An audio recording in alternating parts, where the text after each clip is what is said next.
मुज़ाकरात तो इमरान खान साहब कहते हैं करने चाहिए, बड़ी अच्छी बात है, लेकिन हुकूमत ये बताए कि उसके बाद इख्तियारात हैं, क्या वो इमरान खान साहब की मुलाकात भी करवा सकते हैं मुज़ाकराती टीम से? तो वो नहीं करवा सकते, उनके पास तो इख्तियारात ही नहीं है। जब उनके पास इख्तियारात नहीं है तो मुज़ाकरात क्या करवाएंगे?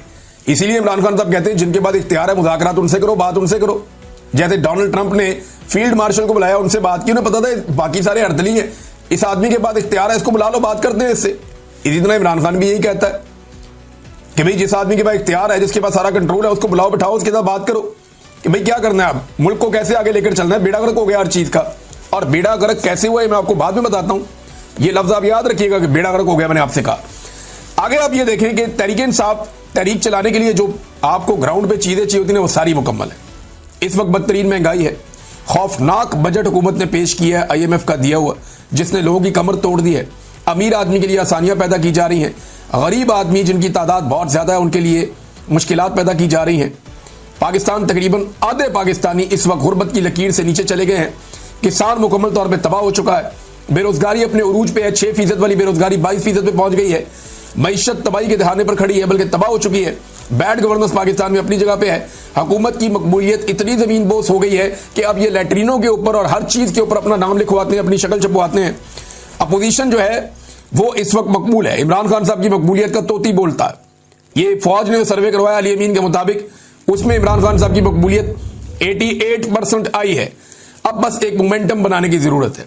ये सारे लोग छिड़े हुए हैं, बहुत परेशान हैं, बहुत इस हुकूमत से खाइफ हैं।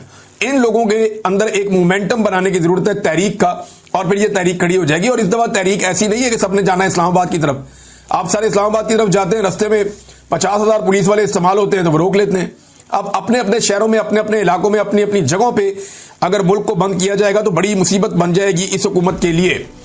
अच्छा, इस मोमेंटम को बनने से पहले तोड़ना एक वजह और भी है कि जरूरी है। देखिए 29 नवंबर 2025 को आर्मी चीफ के 3 साल मुकम्मल हो रहे हैं। उसूलन इस तारीख को एक आर्मी चीफ रिटायर हो जाता है, लेकिन इन्होंने 2 साल की एक्सटेंशन ली हुई है। तो आर्मी चीफ चाहेंगे कि 29 नवंबर 2025 तक की तारीख जो है वो पुरसकून अंदाज में गुजर जाए। इस डेट से पहले मुल्क में कोई एहतजाजी तहरीक या कोई ऐसी अनइवन चीजें ना हो जिनकी वजह से ये मामला छिड़ जाए। लिहाजा वो ये चाहेंगे कि बिल्कुल पुरसकून अंदाज में 29 नवंबर 2025 का दिन गुजर जाए, और उसके बाद वो 2 साल के लिए दोबारा उनकी एक्सटेंशन हो जाएगी। तो इस सूरत हाल में जो है वो फिर बाद में तहरीक चलती है तो देखेंगे क्या होगा, लेकिन वो चाहेंगे कि ये वक्त गुजर जाए, और इसके लिए कोशिश अब की जा रही है। और कभी मुज़ाकरात, कभी बैकडोर चैनल, कभी ये वाली कहानी, कभी ट्रक की बत्ती। तो ये सारी ट्रक की बत्तियां इससे पहले भी हमने ऐसी बहुत देखी हैं। इमरान खान साहब को तो बहुत दफा ऑप्शन दिए गए, यानी अब उन्हें क्या ऑप्शन दिया जाएगा। आमिर डोगर साहब ने जो इंकशाफ किया था वो ये देखें आप। आमिर डोगर साहब हैं, ये हामिद मीर साहब के प्रोग्राम में इंकशाफ कर रहे थे कि इमरान खान को जिस दिन गिरफ्तार किया गया उससे एक दिन पहले इमरान खान के पास कुछ लोग भेजे गए थे कि आपको सुबह गिरफ्तार कर दिया जाएगा, अगर आप मुल्क से जाना चाहते हैं तो लाहौर एयरपोर्ट पर जहाज खड़ा है, आप दुनिया में जहां जाना चाहते हैं जा सकते हैं। मगर इमरान खान ने बैरून मुल्क जाने से इनकार कर दिया। आमिर डोगर कहते हैं कि इमरान खान को बार बार मुल्क से बाहर जाने का कहा गया। जब वो जेल में चले गए तब भी उन्हें मुल्क से बाहर जाने का कहा गया। उन्हें यह भी कहा गया कि आप हाउस अरेस्ट हो जाएं, लेकिन इमरान खान साहब ने किसी किस्म की डील नहीं ली। उन्हें 8 फरवरी के इलेक्शन से पहले और 8 फरवरी के इलेक्शन के बाद भी बार बार डील देने की कोशिश की गई, लेकिन उन्होंने डील नहीं ली। एक आदमी जिसने उस मुश्किल वक्त में डील नहीं की, क्या वो इस वक्त डील करेगा जब हुकूमत बुरी तरह फंसी हुई है? मुझे नहीं लगता कि इमरान खान कोई डील करने जा रहा है। पाकिस्तान के लिए वो एस्टेब्लिशमेंट से बात करना चाहते हैं कि भाई बेड़ा गर्क हो गया मुल्क, अब निकलो बीच में से, आओ मैं तुम्हें रास्ता बना कर दूं, तुम निकल जाओ। और इसके लिए अगर नवाज शरीफ से भी बात करनी पड़े तो कोई घाटे का सौदा नहीं है। एक दफा फौज को सियासत से निकाल दें तो पाकिस्तान आगे बढ़ सकता है, इसके अलावा और कोई रास्ता नहीं है। नाज़रीन, मैं आपको कह रहा था ना कि तबाही फेर दी है। अब वो चीज मैं आपके सामने रखने जा रहा हूं कि किन चीजों को मैं ये कह रहा था कि बुरी तरह पाकिस्तान में तबाही फेरी गई है। कौन से बड़े बड़े जो है वो कंपनियां हैं जो पाकिस्तान को छोड़कर चली गई, जैसे कि माइक्रोसॉफ्ट पाकिस्तान में बंद करके अपने दफ्तर जा रही है। 25 साल से वो यहां काम कर रहे थे, अब वो छोड़कर पाकिस्तान को जा रहे हैं। तो ये तो पाकिस्तान के लिए एक बड़ा नेगेटिव है, बहुत बड़ी तादाद में लोग बेरोजगार हो जाएंगे। इसमें रिजवान गलज़ई साहब ने बड़ा अच्छा काम किया, उन्होंने एक रिपोर्ट तैयार की है, उसमें चंद उन बड़ी कंपनियों के नाम बताए हैं जो पाकिस्तान से अपना कारोबार बंद करके चले गए। शेल कंपनी अपने 77.42% जो शेयर्स है वो बेचकर जून 2023 में चली गई। पार्को पेट्रोलियम कंपनी अपने 50% शेयर्स बेचकर पाकिस्तान से चली गई। 2023 दिसंबर में टेलीनॉर पाकिस्तान भी बंद हो गया, चला गया पाकिस्तान से। उबर कंपनी यानी वो किसी और को बेचकर चले गए, उबर कंपनी वो भी बंद हो गई। और उनकी एक और कंपनी है क्रीम, वो भी बंद होने का उन्होंने ऐलान कर दिया कि वो भी बंद हो जाएगी। 1-2 माह पहले उन्होंने ऐलान किया था। प्रॉक्टर एंड गैम्बल कंपनी वो भी बंद हो गई, वो बेचकर चले गए। सीमेंस कंपनी वो भी बेचकर चले गए। यानी बहुत सारी ऐसी कंपनियां हैं जो पाकिस्तान छोड़कर जा रही हैं। मोबाइल फोन बनाने वाली कंपनियां वो भी पाकिस्तान छोड़कर जा रही हैं।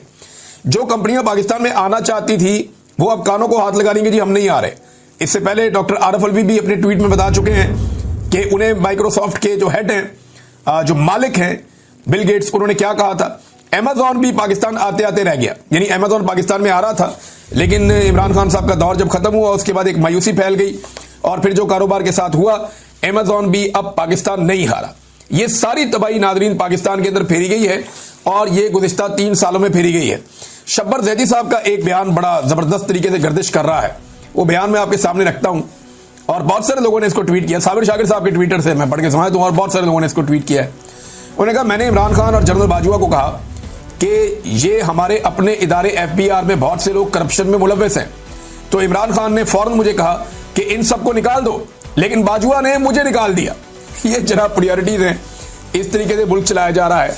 तो फौज को सिर्फ अपना काम करना चाहिए, सियासत में और एडमिनिस्ट्रेशन में और मुल्क चलाने में किसी किस्म की मुदाखलत कभी भी नहीं करनी चाहिए।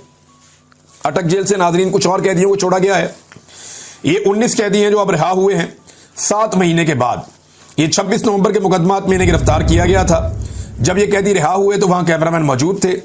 उन्होंने जब इनकी वीडियोस बनाई तो ये तमाम कैदी इमरान खान जिंदाबाद के नारे लगा रहे थे। इन तमाम कैदियों ने कहा कि हम दोबारा निकलेंगे और इमरान खान को रिहा करवाएंगे। यानी जितने लोगों को इस निजाम ने गिरफ्तार किया, अब तक लगभग 20,000 से ज्यादा लोग गिरफ्तार हुए हैं ओवरऑल। ये जो 20,000 से ज्यादा लोग गिरफ्तार हुए ना पाकिस्तान तहरीक इंसाफ के, अब इनके ऊपर तो मोहर लग गई है कि ये पक्के वर्कर हैं पाकिस्तान तहरीक इंसाफ के, ये अपनी पार्टी छोड़कर अब कहीं नहीं जाते। यानी इन लोगों ने अब कुर्बानी दे दी है ना। सियासी वर्कर जब गिरफ्तार हो जाता है ना तो उससे पहले उसकी अपनी पार्टी के साथ मंगनी हुई होती है, लेकिन जैसे ही वो गिरफ्तार होता है ना उसकी अपनी पार्टी के साथ उसका निकाह हो जाता है और फिर ये निकाह नहीं टूटता। ये पीपल्स पार्टी के साथ भी हमने होते देखा, जमात इस्लामी के साथ भी होते देखा, ये हमने PMLN के साथ भी होते देखा। लेकिन जितने बड़े पैमाने पर गिरफ्तारियां इनकी हो गई हैं पाकिस्तान तहरीक इंसाफ की, भाई इतनी बड़ी गिरफ्तारियां तो हमने सुनी भी नहीं थी। और पंजाब के अंदर इस पैमाने पर यह तो सवाल ही पैदा नहीं होता। तो बड़ी इन्होंने डिक्टेटर्स ने इतनी तबाही नहीं फेरी जितनी इनके खिलाफ तबाही फेरी गई है मौजूदा रजीम की तरफ से। मिलिट्री एस्टेब्लिशमेंट ने और मौजूदा हुकूमत ने मिलकर जो पाकिस्तान तहरीक इंसाफ के साथ जुल्म जबर और फस्तायत किया, ये लोग पूरी ताकत से खड़े हो गए। वो सरम जावेद खान वो रिहा होते ही उन्होंने डायरेक्टली फिर अटैक किया हुकूमत के ऊपर। यानी रिहा होते ही एग्जैक्टली वही जुमले, वही बातें, वही मोमेंटम था उनका बात करने का जो उनका गिरफ्तार होते वक्त था। अब एक लड़की है सरम जावेद खान और एक बड़ी उम्र की खातून है मरियम नवाज शरीफ। अब मरियम नवाज जो है, आपको गौर करें ना, जरा पीछे जाए आप, जरा सी तकलीफ आती थी तो 4-4 महीने 3-3 महीने उनका ट्विटर ही बंद हो जाता था। 4-4 3-3 महीने मरियम नवाज का कोई स्टेटमेंट ही नहीं आता था। जरा सी मुसीबत आती थी तो ये कंप्रोमाइज कर देते थे, डर जाते थे, खौफजदा हो जाते